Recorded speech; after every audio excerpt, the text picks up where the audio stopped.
वो लोग अंदर सो रहे थे। अनफॉर्चुनेटली उन दोनों की मृत्यु हो गई है।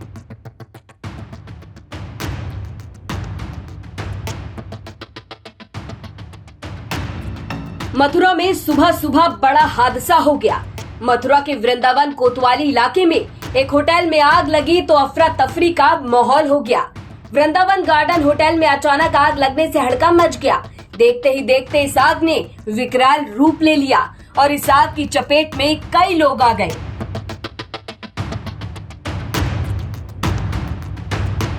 जरा तस्वीरें देखिए और अंदाजा लगाइए कि जिस वक्त ये आग लगी होगी तो क्या मंजर रहा होगा, किस तरह के हालात रहे होंगे, किस तरह की अफरा तफरी मची होगी। इस आग की चपेट में आने से होटल के 2 कर्मचारियों की मौत हो गई। होटल में आग सबसे ऊपरी मंजिल पर लगी जिसमें 2 कर्मचारी सो रहे थे, जिसके बाद जब अचानक आग लगी तो दोनों की मौत हो गई। वर्तमान में होटल जो है, होटल की 2 बिल्डिंग्स हैं। एक बिल्डिंग है जिसमें होटल के रूम्स हैं और दूसरी बिल्डिंग है जिसमें टॉप फ्लोर पे स्टोर रूम था जिसमें आग लगी थी। उसके नीचे एक रेस्टोरेंट और नीचे एक रूम और है। तो ये दोनों इंटरकनेक्टेड बिल्डिंग्स हैं। जो सेकंड बिल्डिंग थी जिसमें स्टोर रूम था, उसमें टॉप फ्लोर पे जो स्टोर रूम था उसके अंदर 2 इनके टेम्परेरी लेबर के स्टाफ, वर्तमान में यह भागवत कथा चल रही थी तो उसके लिए इन लोगों ने जिसको हायर किया हुआ था वो लोग अंदर सो रहे थे। अनफॉर्चुनेटली उन दोनों की मृत्यु हो गई है। ऐसा प्रतीत होता है कि क्योंकि उस कमरे में इनकी सारी फाइल्स, पर्दे, टेंट का सारा सामान, कुछ इलेक्ट्रॉनिक्स की चीज़ें, हीटर वगैरह अन्य चीज़ें रखी हुई थी, तो प्रथम दृष्टया हो सकता है या तो किसी शॉर्ट सर्किट या किसी बिजली के ऐसी चीज़ की वजह से जिससे आग लगने से वो चीज़ फैल गई, ऐसा प्रतीत हो रहा है। जो दूसरी बिल्डिंग थी जिसमें गेस्ट रहते हैं, जो इनका मेन होटल का गेस्ट या रूम्स हैं जो बेसिकली, उसमें फायर कहीं पर भी नहीं है। सभी गेस्ट को सेफली इवैक्यूएट कर दिया गया है। किसी प्रकार से अन्य कोई समस्या वर्तमान में नहीं है।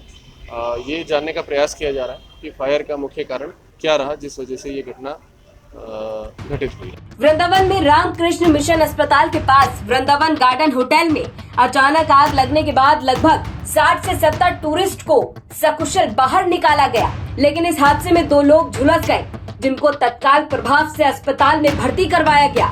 वहीं 2 कर्मचारियों की मौत हो गई। आग लगने के कारणों का फिलहाल पता किया जा रहा है। वहीं आरोप है कि फायर ब्रिगेड की टीम थोड़ा देरी से पहुंची। इसके बारे में जानकारी देते हुए जरा सुनिए कि अधिकारियों ने क्या कुछ कहा।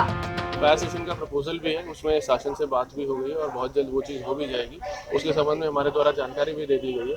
उसके अलावा हमारी टीम्स यहाँ मौके पर रहती हैं, क्योंकि जब तक फायर स्टेशन नहीं है तब तक भी फायर टेंडर्स और हमारी टीम्स यहाँ मौके पर रहती हैं, क्योंकि वृंदावन अपने आप में एक बड़ा शहर है। तो वहाँ पे टीमों को इसीलिए लगा के लगातार रखा जाता है ताकि अगर ऐसी कोई समस्या घटित हो तो ऐसा ना हो कि मथुरा से गाड़ियों को आना पड़े। तो वो चीज़ हम लोग टेकअप कर रहे हैं। फायर स्टेशन भी बहुत जल्दी वृंदावन में बनेगा, लेकिन तब तक हम लोग अपनी टीम से भी उस चीज़ को मैनेज करेंगे। तो फायर ब्रिगेड की टीम को मथुरा से आने में थोड़ा वक्त लग गया। हालांकि होटल में फंसे लोगों को बाहर निकाला गया, लेकिन 2 लोगों की मौत हो गई। वहीं 2 लोग अस्पताल में जिंदगी और मौत के बीच जंग लड़ रहे हैं। मथुरा से मदन गोपाल शर्मा की रिपोर्ट, यूपी तक।